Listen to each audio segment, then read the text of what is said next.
Salam hörmətli Adalı TV izləyiciləri, bugün yenilənmiş və yenidən fəaliyyətə başlayan studiyamızda ölkəmizin elm və təhsil siyasətində mühüm rolu olan bir qonağımız var. Elm və Təhsil Nazirinin müşaviri, hörmətli Nicat Məmmədli.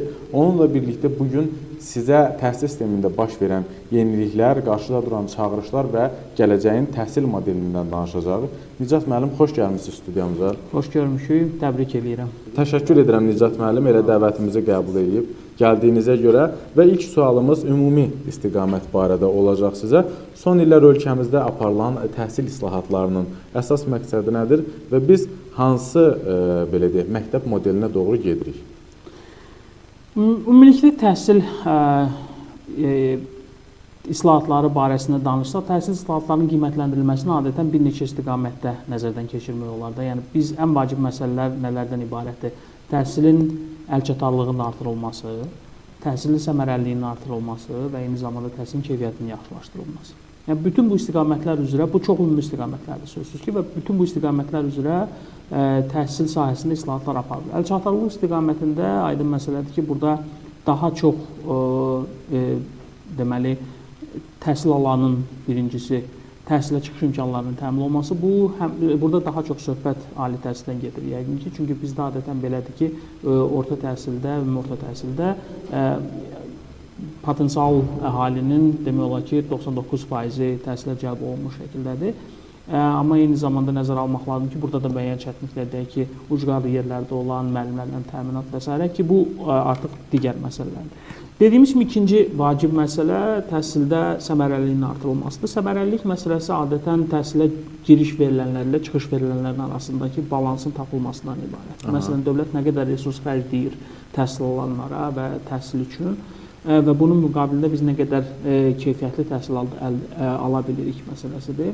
Bunun müxtəlif aspektləri var. Bu istiqamətdə kifayət qədər ciddi işlər görür. Çünki bunlar hər biri çox geniş sahələrdir və təhsilin müxtəlif pillələri və səviyyələrində görülən kifayət qədər çoxlu işlər var ki, bunların hamısı çox uzun vaxt aparır. Mən çox ümumi şəkildə qeyd edirəm.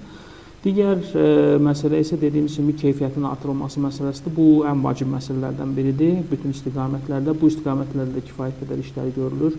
Həm orta məktəb səviyyəsində, yəni təhsilin ən müxtəlif pillələrində, mən xüsusilə ali təhsillə məşğul olduğuma görə ali təhsil sahəsində də bu istiqamətdə görülən işlər artıq belə deyək də müəyyən qədər öz bəhrəsini verməkdədir. Bizim həm elmi nəşrlərimizin sayı artmağa başlayıb, həm artıq universitetlərimiz reyting cədvəllərində irəliləməyə başlayıblar və bu onun göstəricisidir ki, ən azı bizim istiqamətimiz bir doğru istiqamətdir. Və ümid edirik ki, bundan sonra sözsüz ki, təhsilimizin daha da inkişafı istiqamətində bir çox yeniliklər olacaq. Nicat müəllim, təhsildə yenilənmə dedikdə konkret nəyi nəzərdə tuturuq?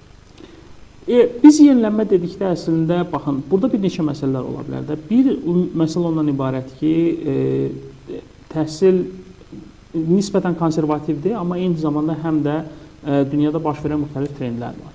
Bu trendlərə uyğunlaşmaq birinci yenilənmədir. Bu ondan ibarət ki, deyək ki, müasir təhsildə təhsilin modelləri nisbətən dəyişməyə başlayır. Təhsilə yeni texnologiyalar gəlir, yeni metodlar, metodikalar gəlməyə başlayır və bütün bunların hamısı əgər dünyada müxtəlif ölkələrdə aprobasiya olunursa, onlar sınaqdan keçir, effektiv nəticələr əldə olunursa, bu konkret tədqiqatların nəticəsində sübut olunursa, bu trendlərin bizim ölkəmizdə də tətbiq olunması ümid edirik ki, yaxşı nəticə verə bilər. Yəni, yenilənmə dedikdə biz xüsusilə müasir dövrdə daha çox texniki, texnoloji, belə deyək də, məhsulların təhsil sisteminə inteqrasiyası ən vacib məsələlərdən biridir. Eyni zamanda da təhsil metodlarının, metodikalarının dəyişməsi məsələsi vacib məsələlərdən biridir.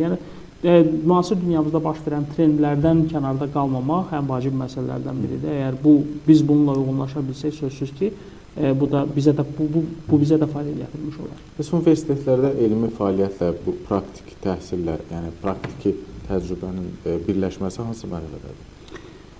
Bu istiqamətdə belə deyək, yəni ki, bilirsiniz ki, Cənab Prezident tərəfindən elm və təhsil inteqrasiyası ilə bağlı bir neçə deməli sənədlər qəbul olunub və bu sənədlərin nəticəsində müxtəlif elmi tədqiqat institutları Elm və Təhsil Nazirinin tabeliyinə verilmişdi. Bu yaxınlarda onların optimallaşması ilə bağlı qərarlar qəbul olunub. həmin deməli elmi tədqiqat müəssisələrimizin və universitetlərlə bu və ya digər istiqamətdə əlaqələrinin həyata keçirilməsi nəzərdə tutulub və ya keçirilib əslində. Bunlar bəzi elmi tədqiqat müəssisələrimiz universitetlərimizlə birgə işlər fəaliyyətin həyata keçirilməsinə bağlı memorandumlar, yəni sənədlər imzalayıblar, biz buna afiliasiya sənədləri deyirik ki, onlar deyək ki, elmi tədqiqat müəssisəsində mövcud olan elmi tədqiqatın, yəni aparılmış tədqiqatların təhsilə ötürülməsi, eyni zamanda gələcəkdə birgə tələbələrlə, həm universitetlə bərabər tədqiqatların həyata keçirilməsi, həmçinin deyək ki, buraxılış işlərində, magistr dissertasiyalarında, doktoranturada, tədqiqatlarda həmin elmi tədqiqat institutlarının həm elmi bazasından, infrastruktur bazasından, həm də kadr potensialından istifadə etmək məsələləri nəzərdə tutulur. Eyni zamanda həmçinin də onu qeyd etmək lazımdır ki, onlar bəzi artıq region universitetlərimizdə elmi tədqiqat institutlarının, müəssisələrinin universitetlərə birbaşa inteqrasiyası, yəni universitetlərin tərəfindən verilməsi prosesi həyata keçirilir. Bu artıq proses başlayıb və burada ən vacib məsələlərdən biri ondan ibarət ki, biz dediyimiz kimi müasir dünyada mövcud olan trendlərə uyğun olaraq elmi tədqiqatın həyata keçirilməsinə nail olaq. İkinci məsələmiz ondan ibarət ki, həmin elmi tədqiqat universitetlərimizə ötürülsün, yəni gələcəkdə təhsildə, tədrisdə öz əksini tapmış olsun. Üçüncüsü, ən vacib məsələlərdən biri ondan ibarət ki, həmin elmi tədqiqatlar iqtisadi dəyər qazandırsın. Yəni onlar kommersiyalaşsın, onlar iqtisadiyyatımıza tətbiq olunsun və onlar bizim nəhayətdə insanların rifahının yaxşılaşmasına bir töhfə vermiş olsun, ümumi mənada nəzərdə tuturuq. Bu istiqamətdə də kifayət qədər ciddi addımlar atılmaqdadır, amma bu biraz uzun çəkən bir prosesdir. Çünki istənilən belə deyək, siyasət sənədləri qəbul olunarkən onların müxtəlif aspektləri nəzərə alınmalıdır. Onların əks effektləri, yan effektləri, necə təsir göstərəcək və s. ciddi şəkildə araşdırılmalıdır, onlar yoxlanılmalıdır və ki, biz gələcəkdə hansısa addımı atanda, qərar verəndə sonradan onun hansı effekti ilə rastlaşmış olmayaq və ciddi planlaşmış şəkildə bu işləri həyata keçirək. Ona görə də eyni zamanda nəzərə almaq lazım ki, həm elmdə, tədqiqatda, həm də təhsildə atılan addımların nəticələri də çox uzun müddətdən sonra öz bəhrəsini verməyə başlayır. Bu cəhətdən kifayət qədər təmkinli, ardıcıl və eyni zamanda planlı olmaq lazımdır. Bu istiqamətdə də işlər davam edir. Aydın, çox sağ olun. Belə bir sual vermək istəyirəm sizə. Sürətlə dəyişən əmək bazarında tələbələr və məktəblilər hansı bacarıqlarını inkişaf etdirməlidir? Bazarın tələblərinə bugün cavab verə bilsinlər. Sözsüz ki, birinci ən vacib, burada adətən dünyada iki cür bacarıqlar dediyimiz bacarıqlardan istifadə olunur da, yəni nəzərdə tutulur. Biz bunlara birinci sərt bacarıqlar deyirik, ikincisi yumşaq bacarıqlar deyirik. Sərt bacarıqlar o bacarıqlardır ki, onlar artıq bilavasitə əmək bazarının tələbi üçün lazım olur. Məsələn, siz mühəndissizsə, siz mühəndis olmağınız üçün hansı məhz mühəndislik sahəsində biliklərə ehtiyacınız var və yaxud da bacarıqlara ehtiyacınız var. Bu ən müxtəlif məsələlər ola bilər. Amma eyni zamanda həmçinin də yumşaq bacarıqlar məsələsi gündəlikdədir.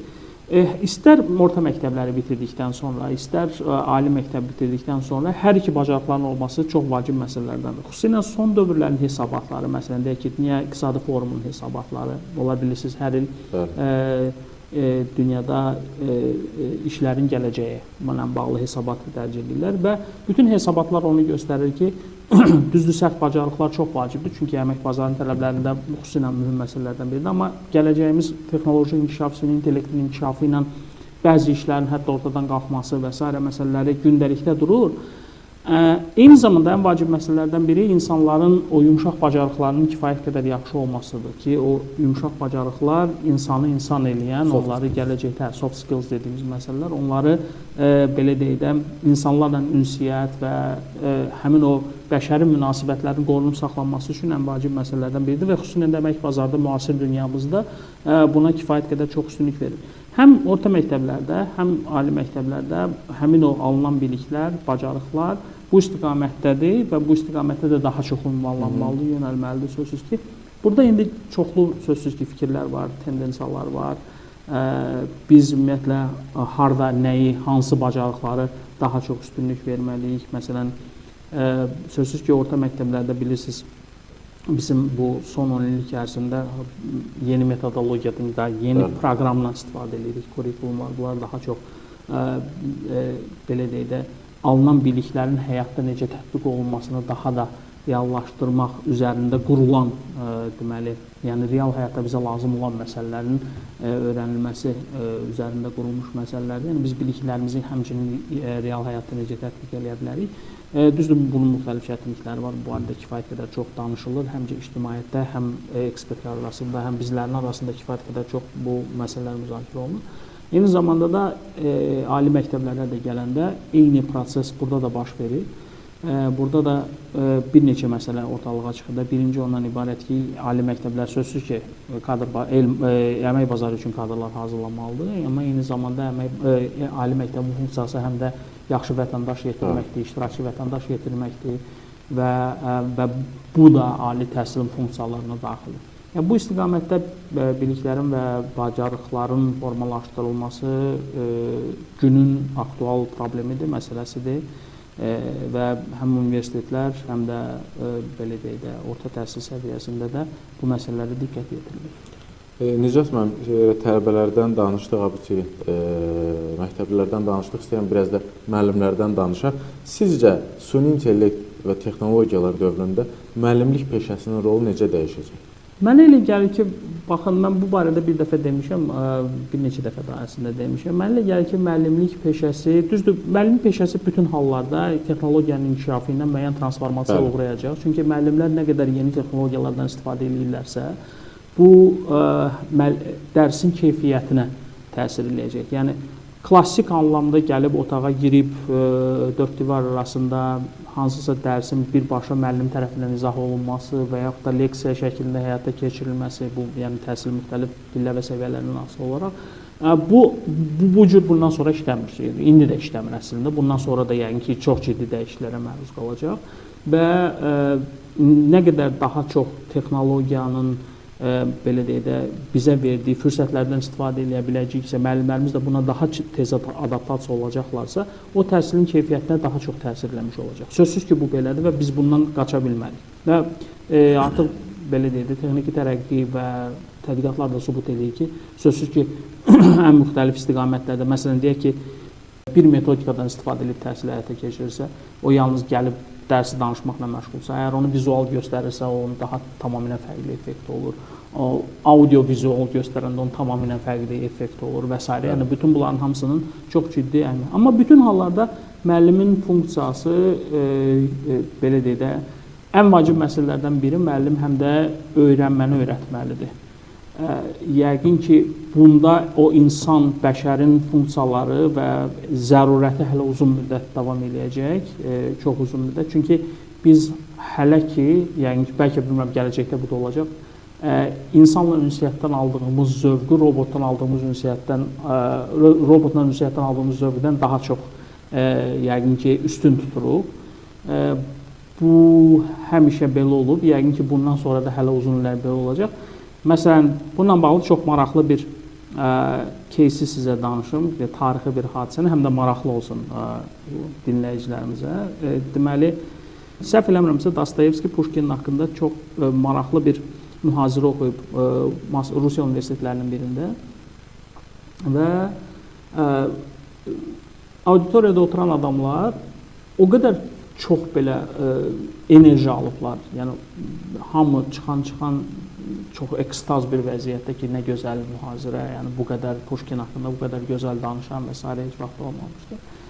Sonra üstündən bir müddət keçir, həmin mühazirə çap olunur və oxuyanlar başa düşürlər ki, Dostoyevski əslində Puşkin haqqında yeni heç nə deməyib və çox maraqlı da bir şey danışmayıb. Amma orada olanlar qeyd edirlər ki, mühazirə həddindən artıq maraqlı idi. Bu sadəcə ona görədir ki, Dostoyevskinin o özünün enerjisi, o insanların o qədər belə deyək də daha vəcdə gəlməsinə daha çox səbəb olur. Təsir göstərir. Sözsüz ki, insanın enerjisi, o bir-birinə enerji ötürmək məsələsi ən vacib məsələlərdən biridir. Bizim də yaxşı müəllimlərimiz həmişə o pozitiv enerjini ötürən, insanları motivasiya edən, irəli aparmağa sövq eləyən müəllimlərdir ki, biz o müəllimlərdən daim zövq alırıq. Onlar saatlarını onlara qulaq asmağa hazırıq. Belə müəllimlərimiz həmişə yəqin ki, yəni bəşər durduqca, insanlıq durduqca, insana ehtiyac olduqca belə insanlara da ehtiyac olacaq. Nizam müəllim, bəs nazirlik müəllimlərin nüfuzunu artırmaq üçün hansı işlər görür? Müəllimin nüfuzunun artırılması ən vacib məsələ ondan biridir. İnsan öz işini keyfiyyətli şəkildə həyata keçirirsə və bunun nəticəsində ortaya keyfiyyətli məhsul qoyulursa, bu halda biz yaxşı təhsil olanlardan söhbət edirsə, bu zaman müəllimin nüfuzu zaman-zaman sözsüz ki, artacaq. Yəni, cəmiyyət başa düşməyə başlayır ki, bizi inkişafa aparan adamlar məhz bu adamlardır həmişə.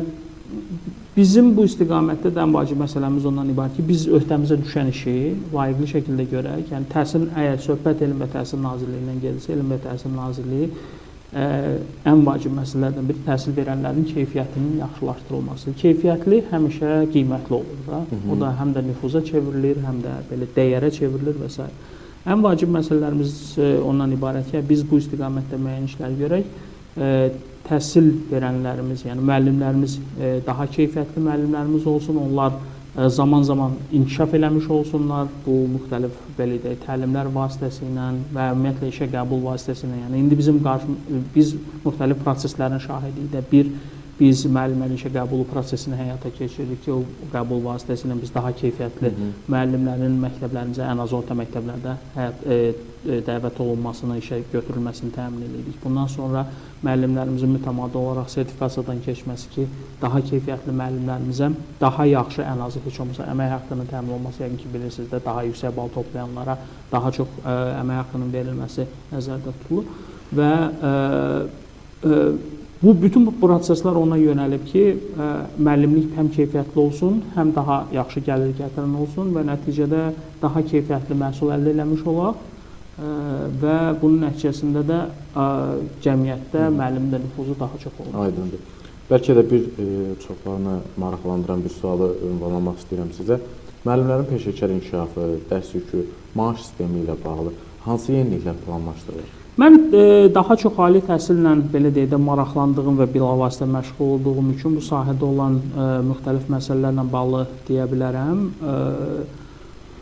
Deməli, biz o islahatların ən azı müxtəlif pilot layihələr vasitəsinin həyata keçirilməsi üzərində düşünürük və artıq bir neçə universitetdə bu istiqamətdə işlər də başlayıb həyata keçirilir. Məsələ ondan ibarətdir ki, bir müəllimlərin belə deyək də əmək müqaviləsində onların hansı şərtlərlə o universitetdə və yaxud da ali təhsil müəssisəsində müəllim kimi çalışmasını təmin edilir. Əvvəllər bu belə idi ki, bunun mütləq şərti bəlli bir miqdar saat çərçivəsində müəllimin dərs yükü məsələsi idi. Biz başa düşürük ki, bunun müxtəlif çətinlikləri var. Bir müəllim kifayət qədər çox yükləndikcə o artıq digər istər özünün inkişaf məsələsi olsun, istər tədqiqatın həyata keçirilməsi olsun, bu istiqamətdə işlərə daha az vaxtı qaldığı üçün daha effektiv, keyfiyyətli ola bilmir. İndi biz başa düşürük ki, bəli, bu istiqamətdə işlər görmək lazımdır. Yəni, müəllimin işi yalnız auditoriyaya girib aktiv və yaxud da pasiv dərs deməkdən ibarət deyil. O, eyni zamanda həm də özünü inkişaf elətdirməlidir, müxtəlif konferanslarda iştirak eləməlidir, o məqalələr yazmalıdır, tədqiqat aparmalıdır, günün müəyyən hissəsini laboratoriyalarda keçirməlidir, tələbələr ünsiyyətdə olmalıdır və s.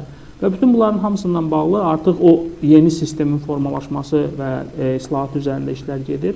Dediyim kimi, pilot universitetlərimiz də var, yeni açılan universitetlərimizdə bu həyata keçirilir. Artıq kifayət qədər ciddi universitetlərimizdə də bu istiqamətdə müəyyən işlər görülür. Eyni zamanda müəllimin daha da fəaliyyət, xüsusən elmi fəaliyyətin təşviq olunması ilə bağlı müxtəlif addımlar müxtəlif universitetlərimiz tərəfindən aparılır və ümid edilir ki, bunlar artıq bir sistematik hal alacaq və qaydalarda da öz əksini tapacaq müxtəlif qaydalarda ki, biz gələcəkdə ən azı məsələn deyək ki, heç olmasa deyək bir tədqiqatçı müəllim statusumuz olsun ki, hansı ki, dediyim ki, bəzi universitetlərdə var.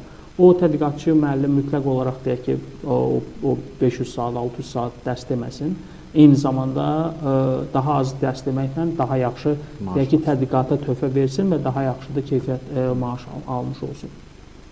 Bəs gələcəkdə məktəblər və universitetlər arasında fərqli idarəetmə modelləri nəzərdə tutulur. Məsələn, muxtariyyət və performansa əsaslanan maliyyələşmə. Ali məktəblərimizdə bu istiqamətdə müxtəlif işlər görülməkdədir. Çünki xüsusilə də performansa əsaslanan məsələlər, yəqin ki, bəzi bilirsiniz, xüsusilə belə deyil. Muxtariyyət məsələsi belədir ki, bizim demək olar ki, bütün universitetlərimiz publik hüquqi şəxslərdir və onların kifayət qədər belə deyək, muxtariyyətləri var. Muxtariyyət anlayışı hər üçün bir ölçüdədir də, yəni deyək ki, sözsüz ki, universitet daha böyük ölçüdə muxtariyyət istəyir. Tənzimləyici qurumlar adətən o muxtariyyəti verilməsinin əleyhinə deyirlər, amma sözsüz ki, onun dediyim kimi də istənilən qərar qəbul olunarkən onun müxtəlif təsirləri ölçülməlidir. Biz də başa düşməliyik ki, yəni daha çox muxtariyyət, daha çox məsuliyyət deməkdir. Əgər universitetlər o məsuliyyətin altına doğrudan da girib ondan çıxmağa hazırdırlarsa, biz də onu verməyə çox rahat hazırıq. Ona görə ki, bizim də üzərimizdən o məsuliyyət nisbətən azalır. Hesabatlıq məsələsi çox ciddi məsələdir və bu məsələlərə görə bu istiqamətdə işlərin görülməsi baş verir. Yəni ki, artıq publik hüquqi şəxslərə çevrilmə, xüsusilə təhsil standartlarında, tədris proqramlarında muxtariyyətin kifayət qədər genişləndirilməsi, maliyyə muxtariyyəti kifayət qədər var. Amma bütün hallarda muxtariyyət dediyimiz kimi daha geniş anlayış ola bilər. Daha çox məsələlər müzakirə oluna bilər.